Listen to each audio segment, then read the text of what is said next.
Alors, quand un décret est édicté, évidemment, il doit être respecté par tous. Et c'est donc quand on a reçu la circulaire, puisque c'est à partir de ce moment-là que nous avons véritablement agi, les termes du décret restaient encore relativement flous et son application peu compréhensible, en tout cas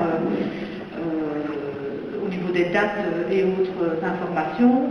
Donc à partir du moment où nous avons reçu la circulaire, nous avons d'abord consulté les directions des écoles pour savoir ce que nous allions faire, puisqu'il y a une marge de manœuvre qui nous est laissée pour différents éléments que vous exposerez tout de suite. Alors le premier élément sur lequel nous devions nous exprimer, c'est la question de là qu'il valait mieux ne pas adosser. Alors on l'a fait une seule fois, c'est l'année passée. Donc l'année passée, pourquoi on y a consenti, même si on l'a fait la mort dans l'âme, c'est d'abord parce que c'était une mesure transitoire pour 2 ans, et ensuite c'était quelque chose de neuf, et on annonçait évidemment des suites qui allaient être très longues, et donc pour pouvoir appréhender une situation totalement nouvelle, on a donc l'année passée convenu qu'on adosserait pour 2 ans. Alors, de 2 ans, on est passé à 5 ans, ce qui devenait vraiment très très difficile pour nous à réaliser.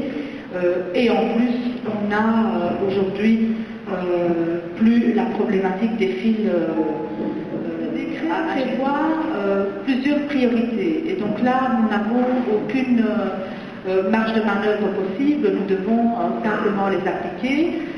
Et je pense que c'est très bien ainsi. Il s'agit des frères et sœurs, donc tous les enfants qui fréquentent nos établissements d'enseignement secondaire, qui ont un frère ou une sœur en 6e primaire, ceux-ci peuvent bénéficier donc d'une inscription prioritaire, d'une demande d'inscription en tout cas prioritaire, entre le 3 et le 14 novembre. Une deuxième catégorie d'enfants peuvent être inscrits prioritairement, ce sont les enfants des enseignants, pas des enseignants, du personnel, donc ça n'est pas que les enseignants bien sûr, du personnel de l'établissement d'enseignement secondaire. La troisième catégorie, donc je passe très vite, la troisième catégorie ce sont les enfants qui ont des besoins spécifiques, et la quatrième catégorie ce sont les enfants qui sont en institution. Alors tous les autres doivent s'inscrire entre le 17 et le 28. D'autres questions sur lesquelles nous avions également un point de vue à donner et donc des choix à faire, c'est la proportion donc de nombre d'habitants de la commune. Alors cette année-ci, évidemment, vu le temps relativement court, c'est-à-dire moins de 2 semaines, qui nous était laissé pour pouvoir décider, on a convenu qu'on augmenterait de 5% le nombre d'habitants de la ville, et ce de façon linéaire. Donc à travers tous les établissements, il y aura une augmentation de 5%. Évidemment, l'année prochaine, nous aurons d'ici là le temps d'analyser situation par situation, établissement par établissement, pour pouvoir aller vers un chiffre qui est plus ou moins le même à travers tous nos établissements. Alors il est évident que s'il n'y a pas de demande des habitants de la ville, on inscrit les autres, bien entendu. Donc l'objectif n'est pas de laisser les places vides.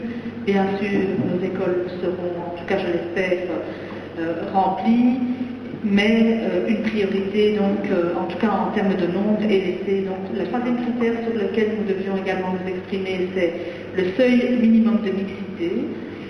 La communauté française a établi une liste des écoles considérées comme défavorisées sur base de l'indice socio-économique des parents et de l'implantation d'établissements.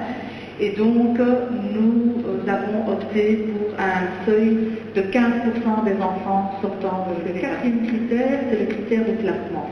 Le critère de classement qui sera utilisé, bien entendu, si le nombre de demandes est supérieur au nombre de places.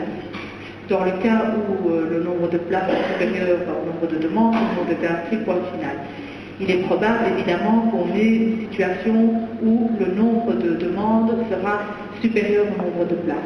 Pour la simple et bonne raison que les parents, et c'est une tendance qui existait déjà avant, donc il n'y a rien de neuf sous le soleil, procèdent à de multiples inscriptions.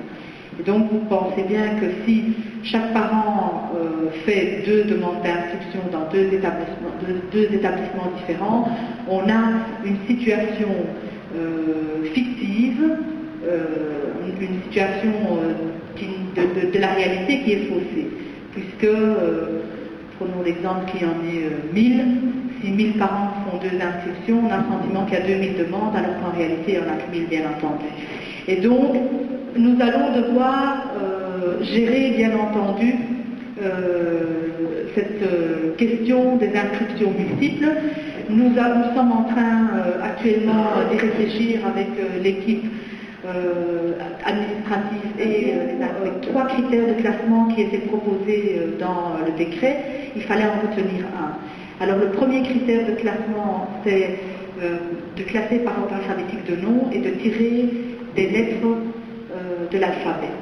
On a rejeté évidemment cette idée, puisqu'on sait que certaines lettres de l'alphabet, si on tire un B, on aura peut-être une surreprésentation de la population d'origine arabe. Si on tire un V, on ne risque pas d'en avoir un seul. Donc ça ne va évidemment pas si l'objectif est d'avoir, nous avons mis retenu le 3e critère, qui est la classe d'âge.